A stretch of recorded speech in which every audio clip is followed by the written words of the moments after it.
We've all heard of the big three.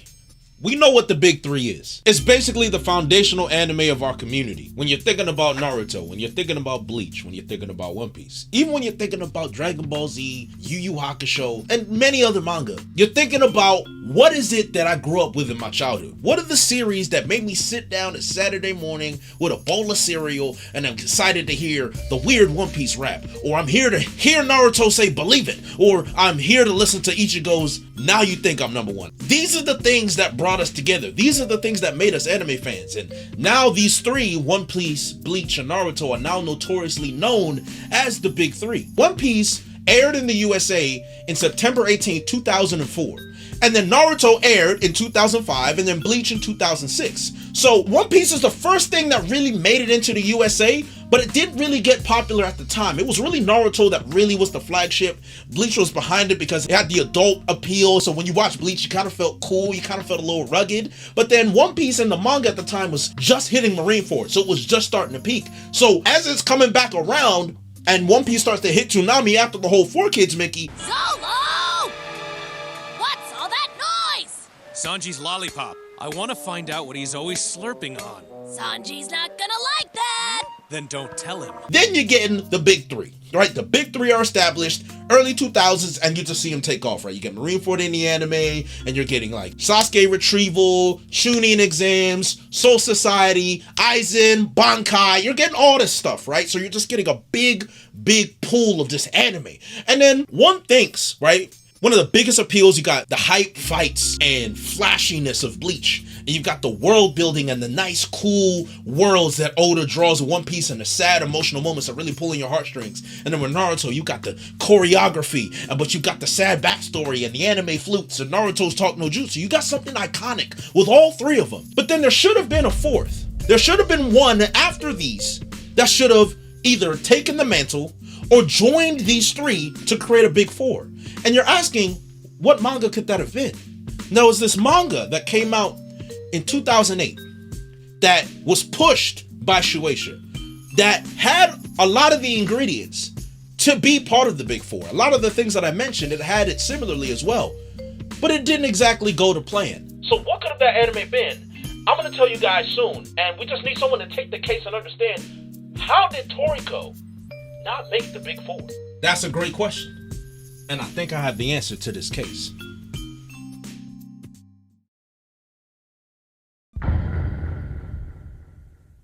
So according to my notes, the premise of Toriko was a manga centered around food and hunting, right? So when you think about hunting, you're thinking about gourmet hunters. Gourmet hunters are basically just gourmet hunters in Hunter x Hunter, except the whole world is centered around food and cooking. So the premise is that food is currency. Cooking is the ultimate skill that you can have.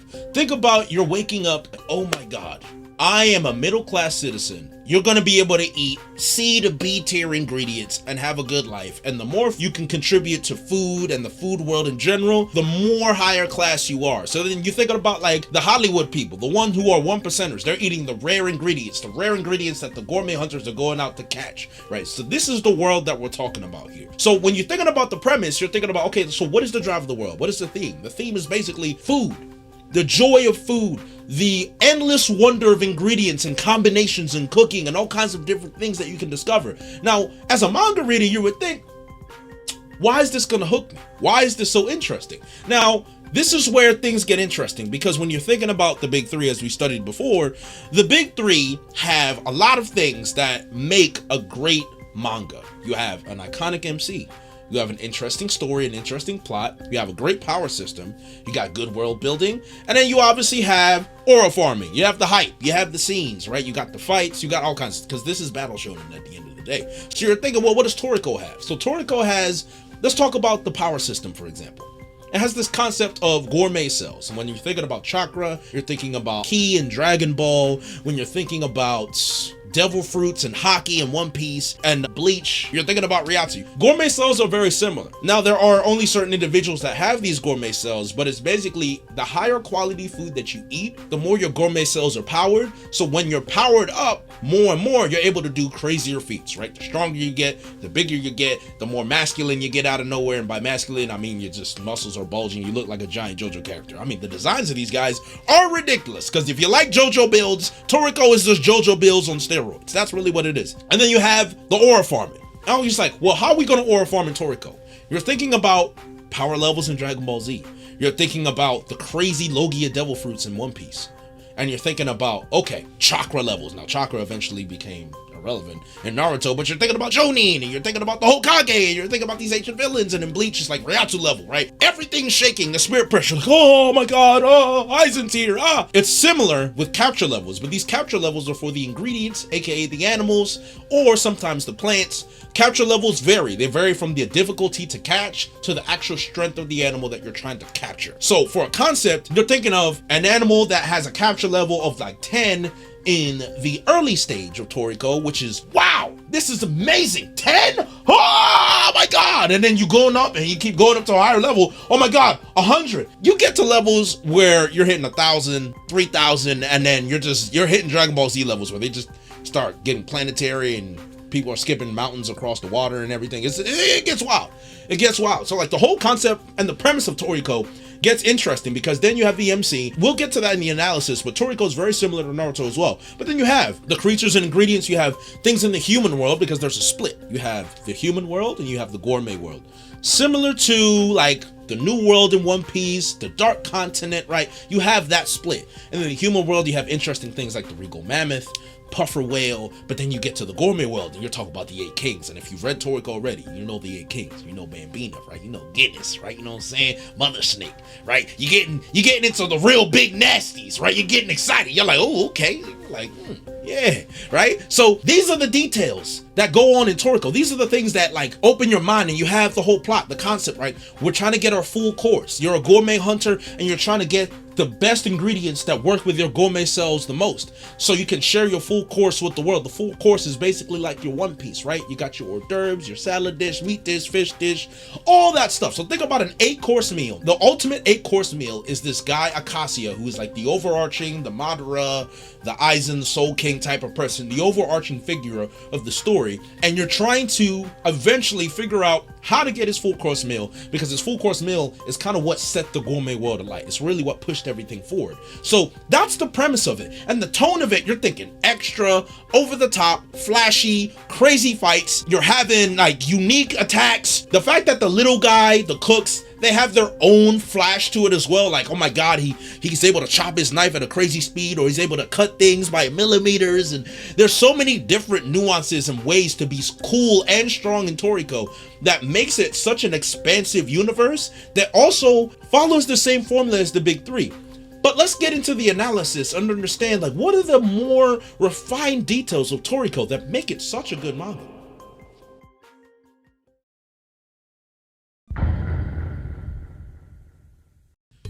Why do I still have my headphones on? I don't know, but here we are. Yo, I just realized I still have my headphones on. Take these shits off, man. What's wrong with me, dog? Yo, I just realized. I just looked, I'm like, this nigga still got his headphones on. All right, so let me take you guys to school. Let's talk about the key characters in Toriko so you can really understand why you should probably give this manga a chance, or understand why this manga is actually as good as people say it is if they've actually read it. Now you have these 4 key characters. You have Toriko, you have, I would say maybe a little bit more than 4 characters, right? So you have Toriko, you got Komatsu, which are the 2 MCs, you would say you're deuterogonists, I guess is what they call it these days.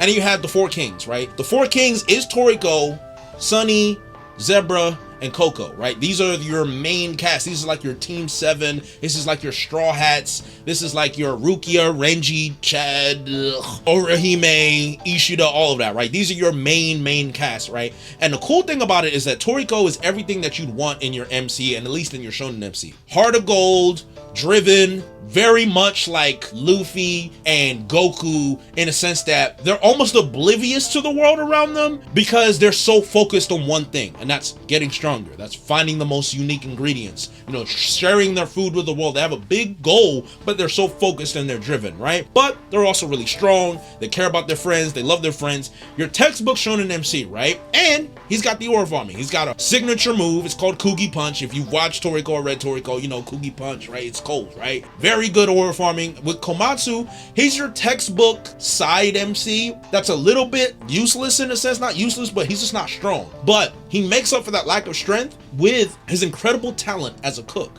Now, in Toriko, you have the gourmet hunter, and then you have the cook. That's the partnership, right? This is the partnership thing. So Komatsu and Toriko end up being partners.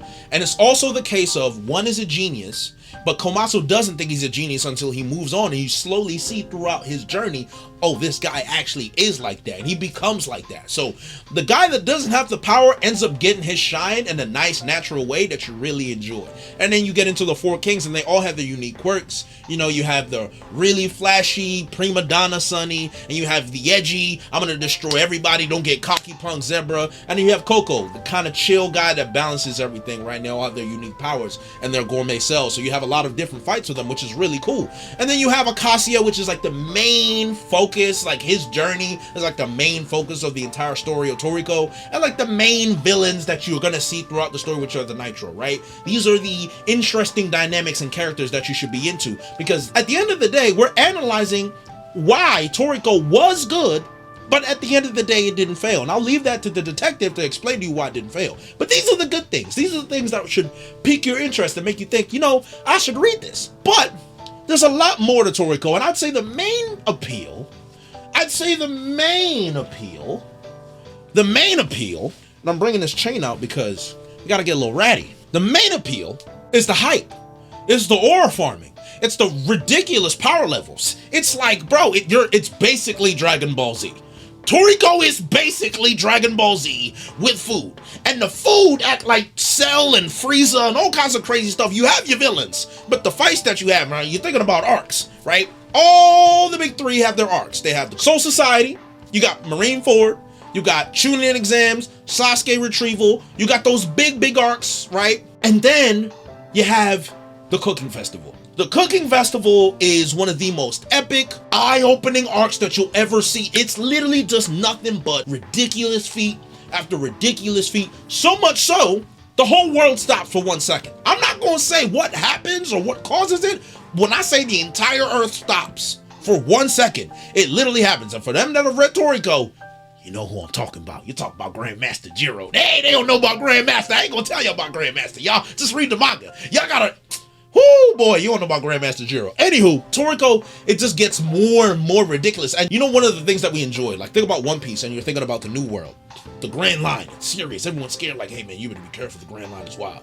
Then you get into the New World and you got islands that are raining down lightning, and you have the Yonko, you have all kinds of fearsome things, and you see the reverential fear that you have for the New World, like, yo, this is no big deal. This is a big deal, it's a huge deal. But then you get to the gourmet world, there's the human world, that's the split. The human world is like, think about Hunter x Hunter, and when you have like, you know, Mobius and all that stuff, and then you think about the Dark Continent, where everything's insane. It's very similar, where the human world is where most people are, things are kind of cool, and the gourmet world is where all, like, the gourmet world is massive. It's where all the hyper dangerous, high capture level animals are. These are animals that literally will snort and destroy a continent. Like, I'm not kidding. There is a horse that blows his nose and destroys countries and continents. I'm not kidding. There is a monkey that picks up a mountain and skips it across the earth until it turns to a rock and hits his head, and then he does it again. As a game, there is a monkey that jumps up in the air and takes a nap in space. There is a wolf that takes one sniff and he can tell your DNA structure. I'm not kidding. Toriko is the most ridiculous manga you'll ever read in your life, but it's one of those manga that you read and you're just like, I'm just here for the farming. I'm here. If you want to farm, read Toriko. This series is such a shame that it didn't get to where it was supposed to be because of the I'm gonna save it. I'm gonna explain. It's not my turn. It's not my turn yet. I just gotta share. But yeah, just look out for the big arcs. 4 Beast arc, great. Cooking Festival arc, great. Gourmet arc, the Gourmet World arc, fantastic. Once you get to the 8 Kings are just so good. Just enjoy it. And then once you get to Neo and Acacia and Don Slime, the legend Don Slime. They don't know about Don Slime, Lord. They don't know. Anywho, read Toriko. It's great. I'm telling y'all, it's great. It's great. But it failed. And it failed And there's a reason why it failed. I'm gonna tell you whose fault it is, but it's not my job to do that. I'm gonna pass it back to Big Detective. He's gonna tell y'all why.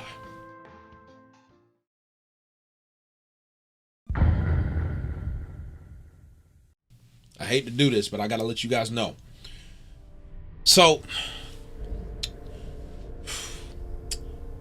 the reason Toriko failed, if you're wondering why haven't I heard of Toriko?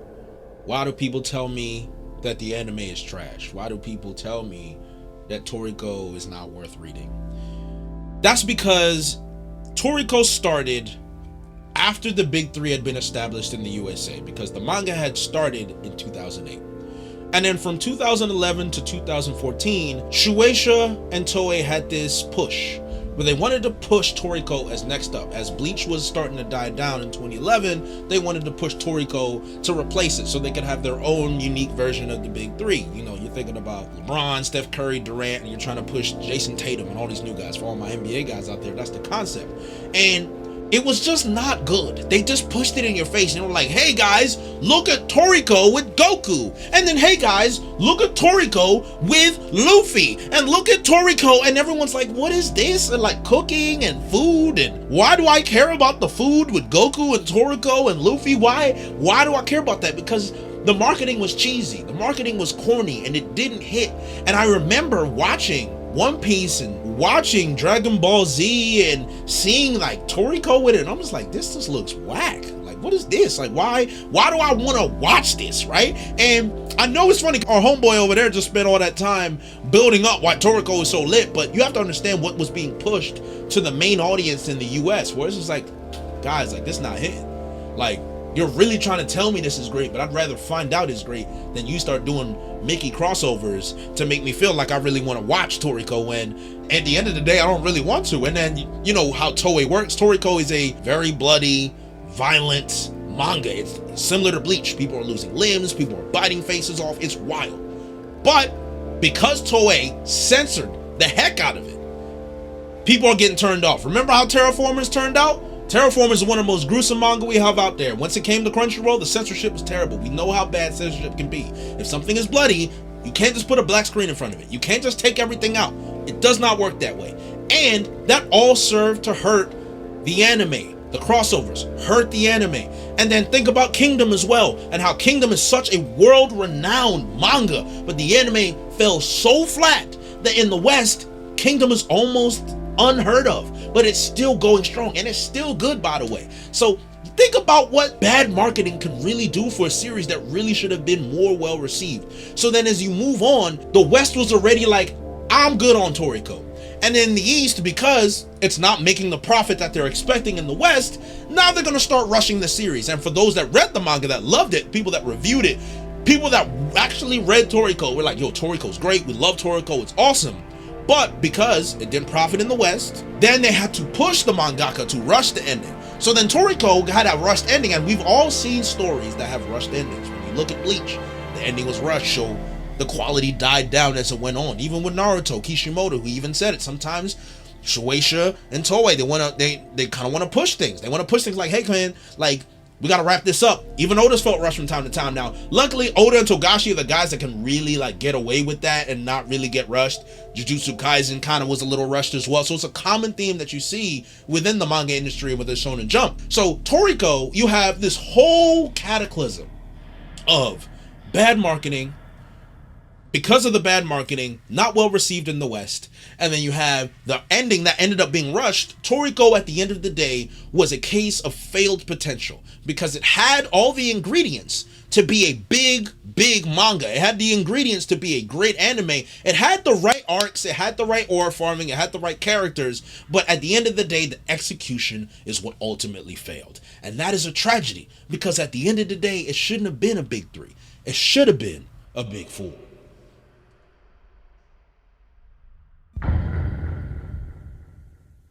Now, I know with all the information that you guys have had, you're still thinking about it. You're like, wow, Toriko, man, it sounds great, but it's also a sad tale of why things didn't work out. Like, imagine if Toriko had the good anime. Imagine if Toriko had the good marketing. And I'm here to give you guys just a food for thought. Why not give Toriko a chance? Why not read the manga? It has a great power system, great world building, great MC. The art is really cool. The world building is excellent. When I mean world building, I'm not just talking about the islands, but I'm talking about the lore. When you think about the lore of the Eight Kings, you're thinking about Acacia. You're thinking about the ingredients. You're thinking about the culture of the world. There's so many parts of Toriko that are interesting and engaging. And this is someone who just reread it currently in this time. Toriko still has good separation from other mangas. It still has things that I remember fondly when you're thinking about things like Grand Knocking from Master Jiro, or you're thinking about Neo and the story of Neo and Don Slime and Gourmet Demons, and you're thinking about all of these really cool, unique moments and unique fighting styles that all these guys have, and you think about things like Food's End. There's so many interesting things and concepts about Toriko with the good messaging, with the whole we're united as a human race messaging that most shonen normally tries to push forward. Toriko, the earnest, resilient MC, Komatsu, the lovable guy that's really the glue of the entire group. Incredible iconic moments in general. You got Star June and Midoriya and what's his name? Ichiryu or Ryu. They call him Ryu, but either way, you just got a lot of good things about Toriko that is worth the read. So if you have tried Toriko before, I urge you guys, give it a chance. If you haven't, if you want to be a little bit edgy, or if you want to be a little bit hipster, if you want to be like, hey man, like, have you guys read Toriko though? You know, you're trying to get into your anime debates and be like, hey, listen, no, Toriko for real, it should have been there. Like, everyone wants to be that guy in the conversation, like, but what y'all know about Toriko though? Huh? You know, everybody wants to be that. Everybody wants to be that. So this is my plea to you guys, based on all the information I've given you in this video. You have the full backstory now. Give Toriko a second chance. You won't regret it. And even if you don't have it like a great 9 out of 10, it'll be a good read. I can guarantee you this. Toriko will be a good read. So overall, Toriko didn't fail. Toei failed. Shueisha failed. Give Toriko a chance. You won't regret it. And I promise you, when you read Toriko and you like it, you're going to come back to this video and be like, man, Jay was right. And if you do, come back and comment anyway and say, man, Jay was right. But next up in the Legend series, we have a story that's very, very dear to my heart. I'm a big sports anime guy, but if you love the sport of soccer, I call it football because I was born in England, I'm going to be talking about Aoashi next. And then don't forget, Berserk will also be coming up next. So if you enjoyed this series, go check the playlist that we have that's full of the other Legend series, where I just really talk about anything and give you a deep dive into really what's going on, or maybe some things that you missed, or a concept or an idea that I had about the story. And I'll catch you guys on the next video. Thank you.